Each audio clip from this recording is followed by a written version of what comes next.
स्वागत है आप सभी का। आज के हमारे वीडियो का विषय थोड़ा अलग है।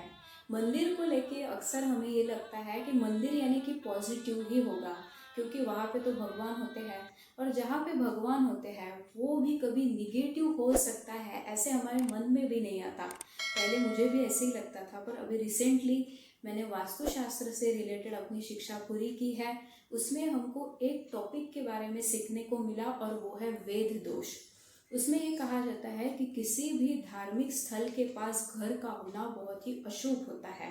कोई भी धर्म स्थल हो सकता है, चाहे वो मंदिर हो सकता है, गुरुद्वारा हो सकता है, चर्च हो सकता है, ये हर धर्म स्थल के लिए अप्लीकेबल है। यहाँ पे मैं सिर्फ मंदिर बोल रही हूँ। फॉर एग्जाम्पल कोई मंदिर है, मंदिर के ठीक पास में घर है, यदि उस मंदिर की छाया उस घर पे पड़ रही हो तो अत्यंत अशुभ है, ऐसे कहा गया है। अभी ये हमारे मन में आता है कि ऐसे कैसे हो सकता है, मंदिर में तो भगवान होते हैं, फिर घर के मंदिर के पास घर होना यह अशुभ क्यों माना गया है। तो यहाँ पे हमें समझना होगा कि देखिए, मंदिर तो शुभ होता है, उसमें भगवान वो भी शुभ होता है, वो भी पॉजिटिव एनर्जी होती है। पर मंदिर में आने वाले ज़्यादातर लोग कैसे होते हैं? ज़्यादातर लोग आपको ही मिलेंगे कि हे भगवान, तूने मेरे साथ ही ऐसा क्यों किया, मेरे साथ ही ऐसी नाइंसाफ़ी क्यों। यानी कि दुख दर्द लेके आने वाले ज़्यादातर लोग आपको मंदिर में मिलेंगे। ज़्यादातर मंदिर में आने वाले लोग ये आपको दुखी मिलेंगे किसी न किसी कारण से। तो लोगों के द्वारा इस निगेटिव ऊर्जा का निर्माण मंदिर में होता है।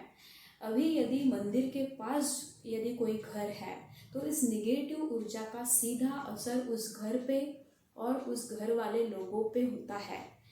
इसलिए मंदिर के आसपास जो भी घर होते हैं उसमें आपको प्रॉब्लम्स देखने को मिलेंगे। सबसे ज़्यादा जो प्रॉब्लम्स देखने को मिलते हैं मंदिर के पास जो घर होते हैं उसमें उसमें आता है हेल्थ इश्यूज़। बाकी भी प्रॉब्लम्स हो सकते हैं, पर ज़्यादातर बार आपको उस घर में हेल्थ इश्यूज़ देखने को मिलते हैं। हो सकता है कि उस घर में जो मंदिर के पास हो, वहाँ उस घर में हमेशा कोई आदमी बीमार रहता हो, हमेशा उनको अस्पताल के चक्कर काटने पड़ रहे हो। अभी घर में एक भी आदमी यदि बीमार रहता है तो उसका असर पूरे घर पे होता है। तो ये निगेटिव एनर्जी की बात हुई। दूसरा रीज़न ये होता है कि जब हम मंदिर की तरफ जाते हैं तो एक तरह से हम माया जाल से दूर विरक्ति की तरफ, डिटैचमेंट की तरफ जाते हैं। यानी कि मंदिर की जो ऊर्जा होती है वो डिटैचमेंट की होती है, और घर में जो लोग रह रहे होते हैं वो सांसारिक होते हैं। सांसार यानी कि माया जाल, अटैचमेंट की ऊर्जा है। तो ये जो दोनों ऊर्जा है ये बिल्कुल अलग है, और इसीलिए जो भी मंदिर के पास घर होता है उनमें सांसारिक प्रॉब्लम्स आपको देखने को मिल सकते हैं। तीसरा रीज़न ये होता है कि मंदिर के आसपास रहने वाले लोग ये ज़्यादातर बार कर्म प्रधान होने की वजह दैववादी ज़्यादा हो जाते हैं। जो छोटे बच्चे उस वातावरण में पल बढ़ रहे हैं वो किस्मत सहारे ज़्यादा जीने वाले हो सकते हैं। वो ज़्यादा पढ़ाई लिखाई नहीं करते, भगवान पे या फिर दैववादी हम कह सकते हैं, वो हो जाते हैं। तो ये कुछ निगेटिव परिणाम होते हैं एक घर पे जो कि मंदिर के पास होता है। इसी को वेद दोष कहा जाता है। इसलिए आप कोई भी बड़े बड़े मंदिर देखिए, उसके आसपास के घर देखिए, उसमें आपको ग्रोथ देखने को नहीं मिलेगी। अभी ऐसे रहता तो मंदिर के आसपास जो घर रहते वो तो बहुत ही रिच रहना चाहिए, बहुत ही प्रॉस्परस होना चाहिए, पर ये एक्चुअली उल्टा हमें देखने को मिलता है। आप किसी भी बड़े मंदिर के आसपास के घर को देखिए, वहाँ पे उतनी ग्रोथ हमको देखने को नहीं मिलती। और इसीलिए शायद हमारे जो पुराने लोग थे वो गांव से दूर मंदिर बनाते थे। शायद वो इस बात को जानते होंगे।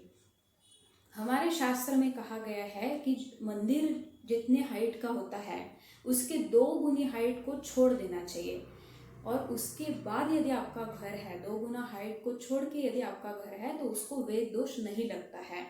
मंदिर के ठीक पीछे जो भी घर होते हैं, मंदिर की निगेटिव एनर्जी का उन घरों पे उतना असर नहीं पड़ता जितने मंदिर के आजू बाजू जो घर है या फिर ठीक सामने जो घर है उन पे मंदिर की निगेटिव एनर्जी का सबसे ज़्यादा प्रभाव पड़ता है। ये भी हमारे शास्त्र में कहा गया है।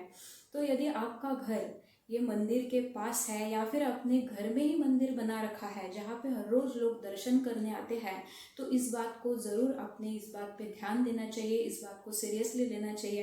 अभी बहुत से लोग ये कहते हुए मिलेंगे कि है ऐसा कुछ होता नहीं है, हमारा तो घर मंदिर के पास ही है, कई सालों से हम यहाँ पे रह रहे हैं, हमारे घर में तो कोई प्रॉब्लम्स नहीं है। उनके लिए मैं एक ही बात कहना चाहती हूँ कि देखिए ये हमारे शास्त्र में लिखा है, मैं अपने मन से कुछ नहीं कह रही हूँ। हमारे जो ऋषि मुनि हैं उनके ये अनुभव रहे होंगे, इसलिए उन्होंने वो लिख रखे हैं, तो डेफिनेटली इसमें कुछ तथ्य ज़रूर होगा। तो यदि आपका घर मंदिर के पास है तो ज़रूर आपने इस बात पे ध्यान देना चाहिए। ऐसे ही आने वाले वीडियोस में हम अंक शास्त्र के बारे में, ज्योतिष शास्त्र के बारे में और अब वास्तु शास्त्र के बारे में भी जानने वाले हैं। अभी तक आपने मेरे इस चैनल को सब्सक्राइब नहीं किया, do subscribe the channel for more such A videos. May all be blessed. Namaste.